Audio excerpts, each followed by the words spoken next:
ராஜ்யமும் நீர் දැන් චන්ද්‍රවලින් கசல மந்திரே மத தலைவர் அவர்களே, எதிர்கட்சி தலைவர் ரணில் விக்ரமசிங்கே அவர்களே, மக்கள் விடுதலை முன்னணி தலைவர் சோமன் சவர்சிங் அவர்களே,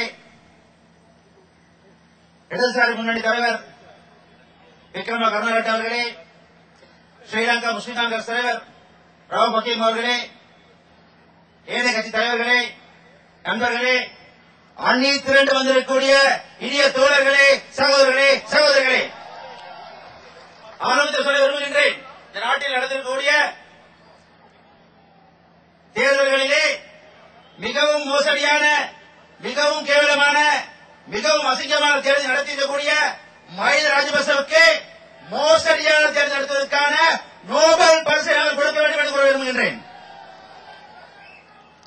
ஏனென்றால் இந்த தேர்தலிலே வெற்றிக்கு வெற்றி, எங்களது வெற்றி, உங்களது வெற்றி, நமது வெற்றி, நாட்டில் வாழ்ந்து கொண்டிருக்கூடிய சிங்கள மக்கள், தமிழ் மக்கள், முஸ்லிம் மக்கள் ஆகிய அனைவரும் ஒன்று திரண்டு ஒன்று சேர்ந்து பெற்றிருக்கக்கூடிய நமது வெற்றியைத்தான் மஹிந்த ராஜபக்ச தேடிக் கொண்டிருக்கின்றார், களவாடிக் கொண்டிருக்கின்றார், பிற்பகல் நடித்திருக்கின்றார் என்று கூற விரும்புகின்றேன்.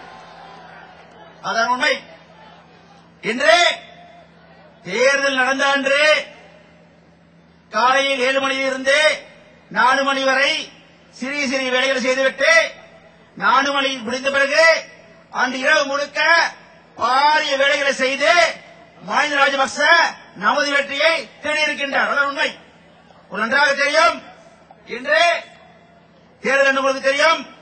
தேர்தல் முடிந்த அன்று 27ஆம் தேதி அன்று மாலையிலே ஒவ்வொரு மாவட்டத்தில் சேர்ந்த தேர்தல் ஆணையாளர் சார்பாக செயல்பட்டிருக்கக்கூடிய தெரிவச்சாட்சி அலுவலர்கள், மாவட்ட செயலாளர்கள் ஒவ்வொரு மாவட்டத்திலுமே எந்த அளவு, எந்த விதத்திலே வாக்களிப்பு நடந்தது என்று சொன்னார்கள். முதல் நாள் இரவு 70% இருந்தது, அடுத்த நாள் 80% முதல் நாள் இரவு 60% இருந்தது, அடுத்த நாள் 70% முதல் நாள் இரவு 50% இருந்தது, அடுத்த நாள் 75% ஆகவே இரவு முழுக்க வேலை செய்து மஹிந்த ராஜபக்ச ஒவ்வொரு மாவட்டத்திலும் 5%, 10%, 15%, 20% என்று தனது வாக்குகளை போட்டு எங்களது வெற்றியை, உங்களது வெற்றியை தேடியிருக்கிறார் என்பதை நீங்கள் தெளிவாக புரிந்து கொள்ள வேண்டும் என்று கூறி வைக்க விரும்புகின்றேன். இன்று மஹிந்த ராஜபக்ச கூட்டத்துக்கு, இந்த அரசாங்கத்துக்கு வாழ்க்கையிலே மறக்க முடியாத ஒரு பாடத்தை எதிர்வரும் பாராளுமன்ற தேர்தலின் போது நாங்கள் நிச்சயமாக கற்றுக் கொடுத்தே ஆக வேண்டும் என்று கூற வைக்க விரும்புகின்றேன். ஏனென்றால் இன்று பேசும்போது சொன்னார்கள், வடக்கிலே, கிழக்கிலே, மலையகத்திலே, கொழும்பிலே, கொழும்பு என்றால் வட கொழும்பு, மத்திய கொழும்பு, கொழும்பு மேற்கு, கொழும்பு கிழக்கு, பொருளை, கைவரை ஆகிய அனைத்து தொகுதிகளிலும் நாங்கள் வெற்றி பெற்றிருக்கின்றோம். நன்றாக தெரியும் உங்களுக்கு. இது வெற்றியை பார்த்துக் கொண்டு வாழ்ந்து கொண்டிருக்கூடிய தமிழ் பேசும் மக்கள் மாத்திரம்தான் சரத்மோகன் சிங் அவர்களுக்கு வாக்களித்தார் என்று கூறி அதிலும் கூட ஒரு இனவாதத்தை கிளப்புவதற்கு வாய்ந்து முயற்சி செய்கின்றார். அப்படி அல்ல, அப்படி அல்ல. தெற்கிலே லட்சக்கணக்கான சிங்கள மக்கள் காலியிலே, மாத்தறையிலே, அம்பலங்குடியிலே, கண்டியிலே, அனுராதபுரத்திலே, கேகாலையிலே, ரத்தபுரியிலே சிங்கள மக்கள் வாக்களித்திருக்கின்றார்கள். அது ஆரம்பத்தில் சொன்னேன். நாட்டின் வரலாற்றிலே முதல் முறையாக தமிழ் மக்கள், முஸ்லிம் கைகோர்த்து சிங்கள மக்கள் மனிதரண்டு முழு நாட்டில் வாழ்ந்து கொண்டிருக்கூடிய அனைத்து இளைஞர்களும் ஒன்று திரண்டு எடுத்துக்கூடிய வாக்குத்தான் இந்த வாக்கு. வெற்றி வெற்றித்தான் இந்த வெற்றி. அந்த வெற்றியைத்தான் மனித தேடி இருக்கின்றார், மறந்துவிட வேண்டாம். அந்த வெற்றி தேடி இருக்கின்றார். ஆகவே தான் மனித செயல்பாடு, மஹிந்த ராஜபக்ச செயல்பாடு, இந்த அரசாங்கத்தின் செயல்பாடு ஒட்டுமொத்த நாட்டில் வாழ்ந்து கொண்டு கூடிய நமது அனைவருக்கும் பாரிய துரோகத்தை செய்திருக்கின்றது. இந்த நாட்டை கடந்த யுத்தங்களுக்கு பிறகு யுத்தம் நடந்தது. நாங்கள் அழிந்தோம், வீழ்ந்தோம், ஒளிந்தோம், கஷ்டப்பட்டோம், துன்பப்பட்டோம், கண்ணீர் விட்டோம். அதற்கு எல்லாருக்கும் பிறகு நாட்டை ஒற்றுமையான நாடாக, ஐக்கியமான நாடாக, நமது நாடாக, உங்களது நாடாக, எமது நாடாக, ஒரே நாடாக உருவாக்குவதற்கு தான் இங்கே கட்சி பேதங்களை மறந்து ஐக்கிய தேசிய கட்சி, ஜனநாயக மக்கள் முன்னணி, முஸ்லீம் காங்கிரஸ், மக்கள் விடுதலை முன்னணி, பல கட்சி ஒன்று சேர்ந்திருந்தோம்.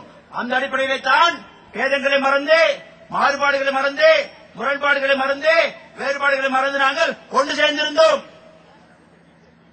அந்த ஒன்று சேர்ந்ததை, அந்த ஐக்கியத்தை உடைப்பதற்குத்தான் மஹிந்த ராஜபக்ச அவர்கள் செயல்பட்டுக் கொண்டிருக்கின்றார். இன்று அவர் கூறிய அந்த இனப்பற்று, தேசப்பற்று, மொழிப்பற்று அனைத்துமே பொய் பொய் பொய், உண்மை பொய்.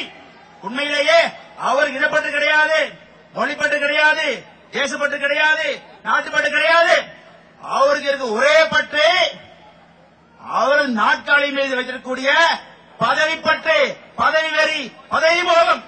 அது பதவி மோகம் காரணத்துக்காகத்தான் மஹிந்த ராஜபக்ச உங்களது வெற்றியை, எங்களது வெற்றியை, நமது வெற்றியை, இலங்கையில் வாழ்ந்து கொண்டிருக்கூடிய இலங்கை மக்களின், தமிழ் மக்களின், சிங்கள மக்களின், முஸ்லீம் மக்களின், பரங்கி மக்களின், மலைய மக்களின் அனைவரது வெற்றியுமே தேடிக் கொண்டிருக்கின்றார்.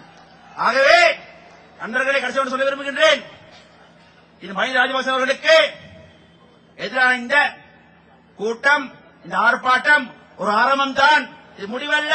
இது ஆரம்பம் தான். இந்த ஆரம்பம் நாடு முழுக்க செல்லும், வடக்கே செல்லும், கிழக்கே செல்லும், தெற்கே செல்லும், மலைத்திரு செல்லும், நாடு முழுக்க செல்லும். அதன் மூலமாக எதிர்வரும் பாராளுமன்ற தேர்தலிலே அவருக்கு மறக்க முடியாத பார்த்து காட்டுக் கூறிக்கொண்டு ஒரு அனைவருக்கும் வெற்றி என்று கூறிக்கொண்டு விடைபெறுகிறேன். வணக்கம். அன்பார்ந்த தோழர்களே, இந்த நாட்டிலே உனக்கும் சுதந்திரம் இல்லை, எனக்கும் சுதந்திரம் இல்லை. அதனால் எல்லோரும் ஒற்றுமையாக போராட வேண்டும்.